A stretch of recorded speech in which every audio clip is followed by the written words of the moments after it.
Hello my lovelies, and welcome back to Sondering Tarot. It's your daily tarot reading for the 28th of October 2023. We'll be using the Soul Cats Tarot for today's daily tarot reading. And I just had a brief moment of panic. My camera did not want to turn on. I was like, oh no, it's a newer camera. Don't tell me it's broken. It's too late for, to buy myself an expensive birthday gift. Simply because my birthday is in less than 2 weeks. It's on the 6th. Which reminds me, my mom was cute the other day. She's all like, you cut your birthday off, right? I can still take you to Applebee's for lunch, right? I was like, yes, Mom, you can take me to Applebee's for a late lunch. So yeah, the fact that my camera did eventually decide to turn itself back on glossed over the panic moment. I didn't want to have to fork out another several $100s to replace it, considering I haven't had it that long. Okay, let's actually get into this now and not get distracted, hopefully.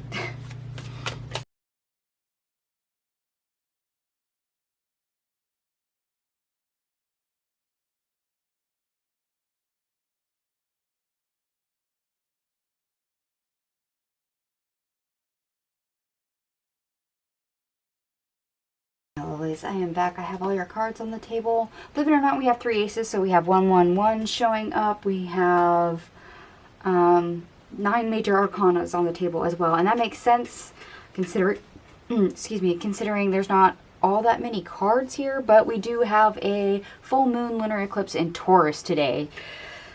So this kind of kicks off the next overarching energy for the next 6 months until eclipse season again. So I assume there's going to be a lot of that energy showing up here. And I did do a 6-month pick a card reading for that. It may not be up yet by the time this video is. There's like 5 piles for you to choose from, so it's going to be a very long video. But it'll be probably a more in-depth reading than this one. Well, let's go ahead and see the best thing about your day. We have Temperance in reverse, the Queen of Swords, 7 of Pentacles, the Ace of Swords, the Queen of Pentacles reverse, the 7 of Cups, and the Knight of Cups. Okay, yeah. We're basically making heads or tails of things. All the misalignments, all the imbalance, all the energy that we're wasting because we're not using it to create anything. We're now focusing on that. We're seeing it clearly. Like I said, we're making heads or tails of it. We're seeing where our energy is actually going and getting the idea that we don't always have to put our effort in some things, and other things we do, and that it's all a choice for us on where we decide to work on, where we decide to put our energy, and it's all about making our life better and feeling good in our own life, enjoying our own life. Okay. That said, we're dealing with eclipse energy, so I apologize for making this, broad, but I'm reading for the collective, and with eclipse energy, there's so many narratives that broad is better than trying to keep you here for the next 6 hours to list it all. So what's working against us? The Magician in the reverse, the Chariot in the reverse, the 6 of Cups in the reverse, the King of Pentacles, the 5 of Wands, the 2 of Cups in the reverse,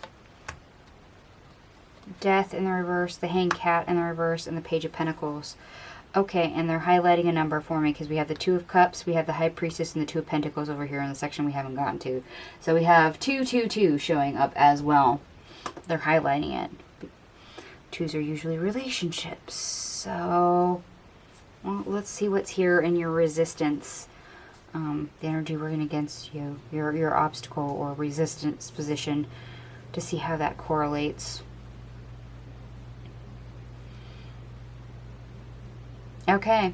In the past, you were either unmotivated, didn't make proper choices, didn't use, your efforts and energy wisely to make progress, and now currently, circumstances being what they are and conflict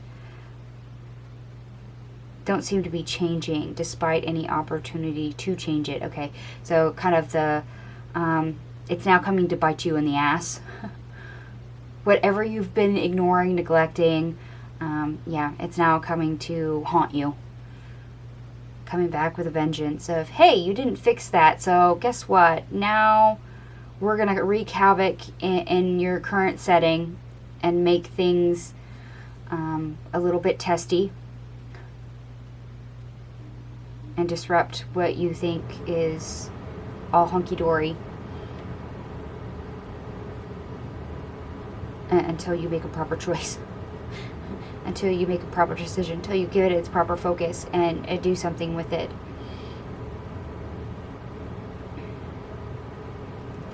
Okay, that said, if you don't actively do something on your own, that means probably you're going to end up with a tower moment. The universe is going to force you.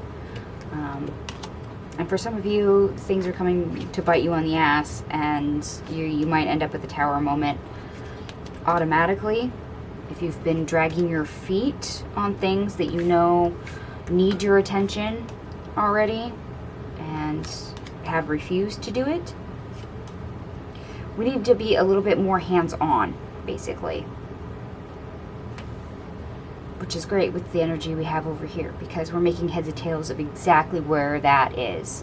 No matter if it's in love or career, or maybe with our life purpose, maybe we're, dealing with toxic people and boundary issues, whatever. It's now to the forefront.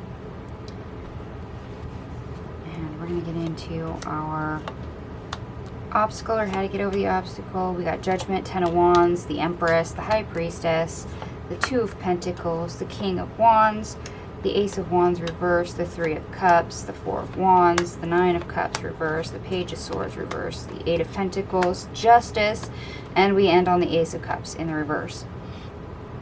Yeah, we're literally being called to deal with our baggage, all our burdens, all the things that you've left hanging in the closet, as it were. Because, yeah, like I said, it's coming back to haunt you. We're now getting to the point where we're also being called to address those and get creative and find the right balance of where we're putting our energy and where we're not putting our energy. What are we giving our attention to? Are we moving forward with the correct things?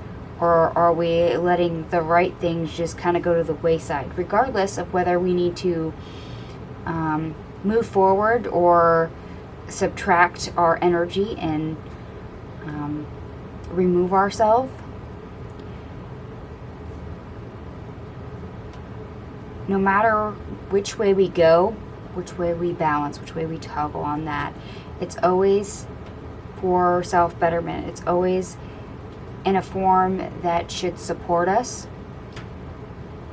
and have a better outcome than if we had done nothing, or if we had made the choice without knowledge or without being decisive. We can't wing it. We can't be all willy-nilly. We can't just keep throwing our energy around, shoving things underneath the rug. To get things moving, we have to be more hands-on. We have to start making decisions that are going to support us in the long run rather than fail us. So we're basically getting our energy to work for ourselves, to win out over all the heartache and discomfort and disjointedness that we felt for a while. But like I said, you have to tackle it. You have to have that hands-on approach.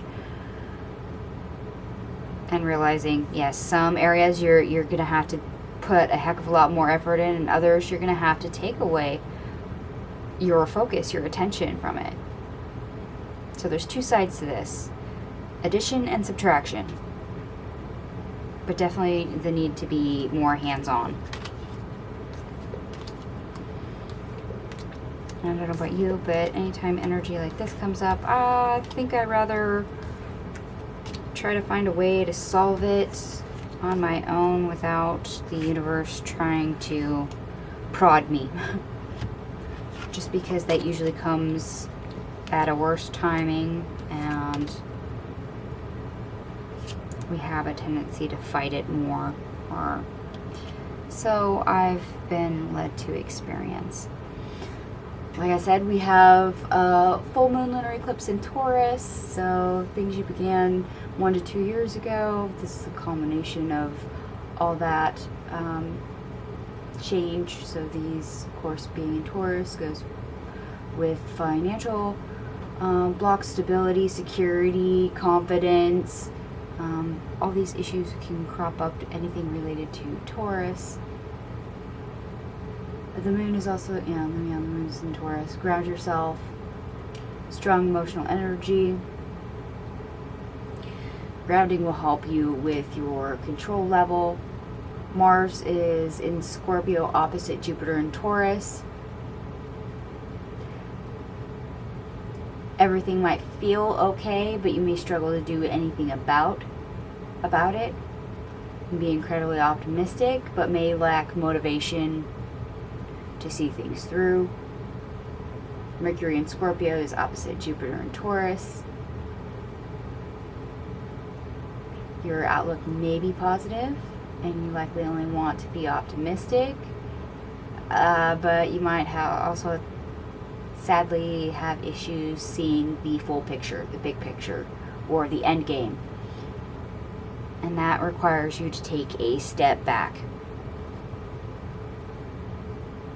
That's why this Queen of Swords is so important, because that means we're taking a step back. It means we're getting a clear view of what's going on. And I did add up all your cards. Everything adds up to 155, which ultimately reduces to 11, the master number of service. Yes, this is a big day where you can do quite a lot for yourself. This is all about you, what you need, and how to make your world, your energy work for you. So major shifts, big shifts, shifts that could potentially last for a good long while. But we have to do a lot of rearranging, preferably before a tower moment. Like I said, addition and subtraction, being more hands-on. All right, my loves, I'm going to go ahead and stop rambling and leave this here. And if this resonated for you, by all means, give me a big thumbs up. Feel free to like, share, and subscribe. Thank you so much for watching, and I will see you guys tomorrow. Bye.